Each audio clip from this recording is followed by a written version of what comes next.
Hey guys, I am just giving an update, some good news, bad news, maybe. Good news, I just had my last chemo. Yeah, I had to do 6 every 3 weeks, and today was number 6, so I got to ring the bell. I'm gonna have a video of that here for y'all to see. It's just a thing in case you didn't know. At the end, they really say you can do it whenever you feel like it, but usually it's done when you're doing your last one. The reason you can do it whenever is because if you have metastatic breast cancer, you never get to finish. So you really can do it whenever, but I did it after this one. So bad news is I had to get chemo again. Ugh. It's really hard because it's cumulative and I'm exhausted, and it's just hard for your brain to self-preservation. I don't want to go because I know I feel bad for 2 weeks and longer, but the worst is 2 weeks, and that's just it stinks.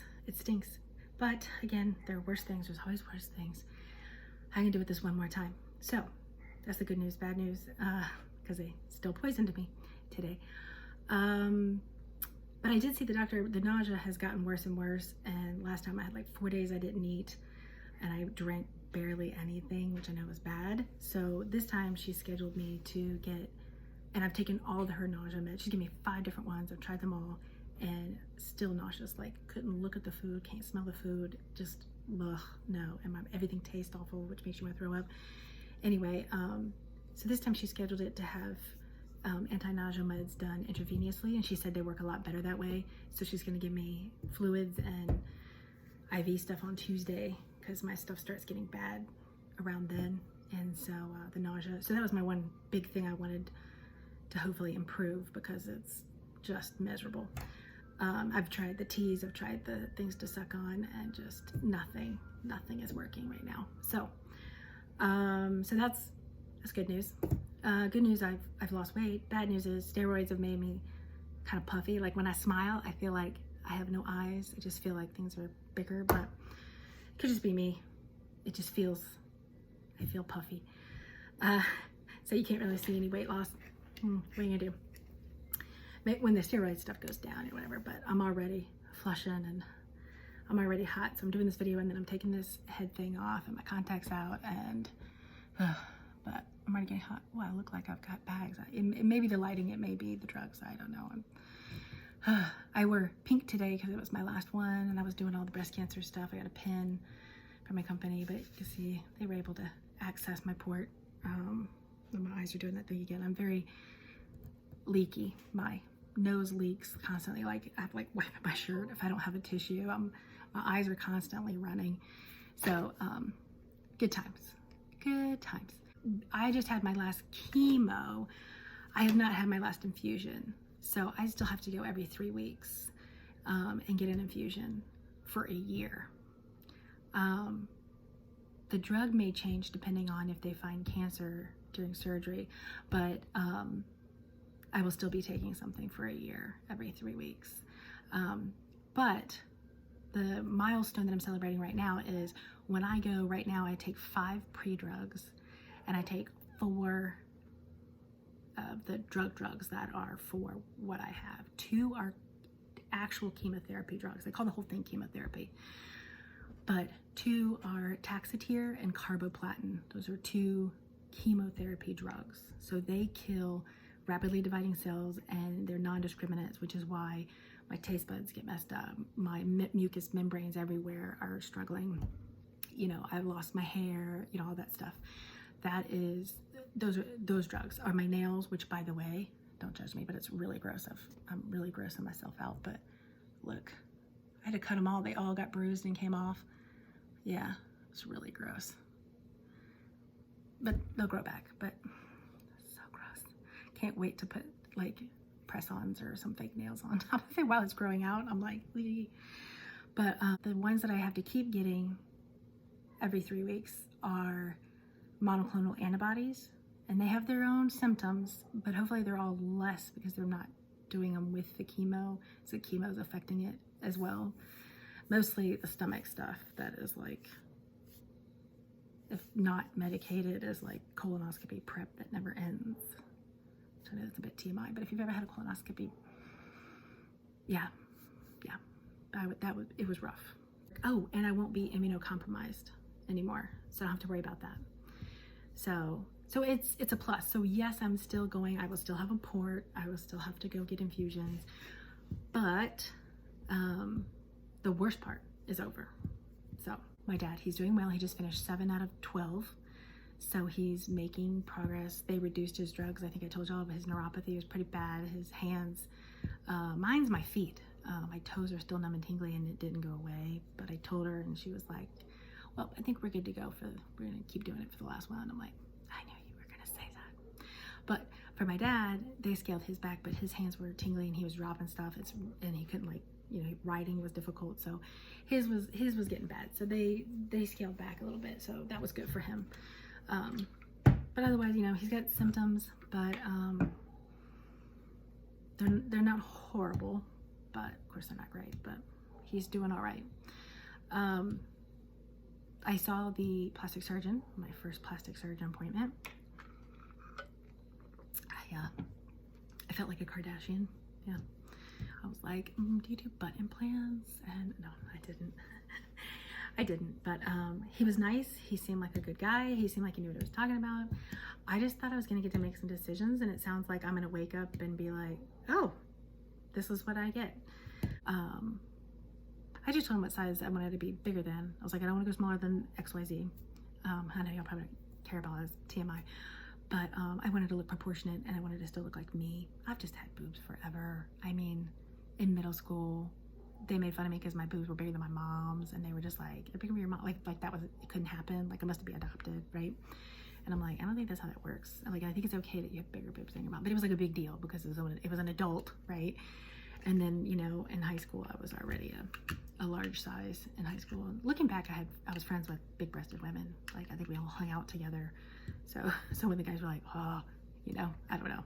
They were just drawn together. This boob magnetism. But anyway, and nobody in my family has been, not my aunts, uncles, cousins, grandparents. Nobody has bigger boobs. I really think it was my great grandma, but she lived to be 102, so I didn't really see them when she was young. When she was 102, though, they were, you know, probably could have been tucked into her pants, you know. I have to watch for zippers. But it's 102, you know what I mean? But she probably could have rolled them up and, you know. Anyway, I think I got them from her, is my guess. She had a flat butt and big boobs, and I think it kind of sums up my, yeah. Anyway, so I kind of want to look like me for now, but it looks like I can go back. If I don't like it, it sounds like I can go back and fix stuff. I would rather not have more surgeries. He couldn't tell me, he couldn't correlate anything to a size, so I have no idea. He only talks cc's, and he says they remove your breast in grams, and then they put the implants in their cc's. And I was like, so he said, it's not apples and apples. He comes in after her, so he has to see what he's working with, and he'll, like, you know, put the skin together and do all that other jazz. But it's basically just going to be whatever size implant fits. If he thinks the skin does not have enough blood flow and is not viable, then I'll have a stretcher put in and I won't have an implant. He said I could later, you know, like I said, do that D-flap or deep flap or something like that. I forget what it is.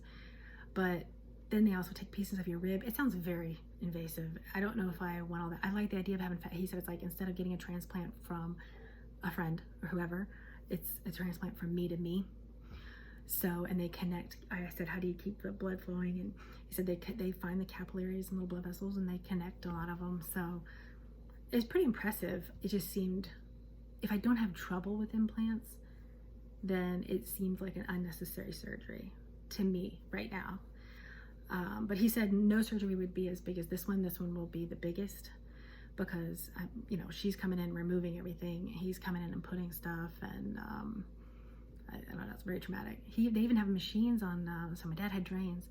They have little machines they're going to put on mine that are put on the actual incisions to help drain better. So that's good, but I'll probably have drains on for 2 weeks, and that's the worst part. So he made it sound like he was going to minimize. He was gonna lift and minimize. But I'm like, minimize, how minimal? I said, I don't want to be part of the itty bitty titty committee. My mom was in that, and her and my sister want me to join her, and I'm like, I just, like I said, these have been with me a long time, and I don't know any different, and it feels like me. Maybe later, you know, if I got to my ideal weight, maybe I go down in size. You know, I just want to look proportionate. I said I have to see, when I look down, I have to see my breast before I see my stomach. Like, I shouldn't be able to see my stomach. That's my rule of thumb, because then I know I gotta like work out and, you know, exercise and do. So that's my rule of thumb. I know I'm giving myself a lot of leeway, but anyway, I think that's it. My dad's doing okay. We just keep checking on each other. Also, I think because I don't have any breast tissue, things can look weird, but I can even go back and say, I don't like this has like a divot, and he'll take fat from somewhere and put it there. So I may just do that until they're out to here and then get a reduction. But then all the fat would be gone. You know what I mean? Like, he'd suck out all the fat, put it here, and then I'd be like, they're too big. But insurance would have covered it, and you know what I'm saying? I don't know. It's an idea. Anyway, yeah, so I don't get to pick the size. I don't get to pick the shape. I just get to sit back and be surprised with everybody else when I wake up. So if I don't like them, I go back in post-cancer. They don't want me to do any of the stuff like the flat procedures and the fat things and the transfers and using your own body thing. The reason they don't do that now is because they don't, it's a lot of extra healing, because you know, they're cutting other places and ribs and stuff like that, and they don't want to delay any cancer treatments. So anything that would be above and beyond is not really allowed right now. So you have to come back for another procedure. And he said because I was so particular, he would do it. He also said, I asked him if he would be getting both done, even though I don't have a genetic makeup or anything like that. But for me, it was more about just symmetry, because I knew it would probably drive me crazy. It might even feel different, one being real, one being fake. I mean, to me, like, it may feel different to me. But he said, you know, in the 20 minutes he knew me, that he thought it was a good decision, because I would want the symmetry, and I would want it to feel the same and look the same.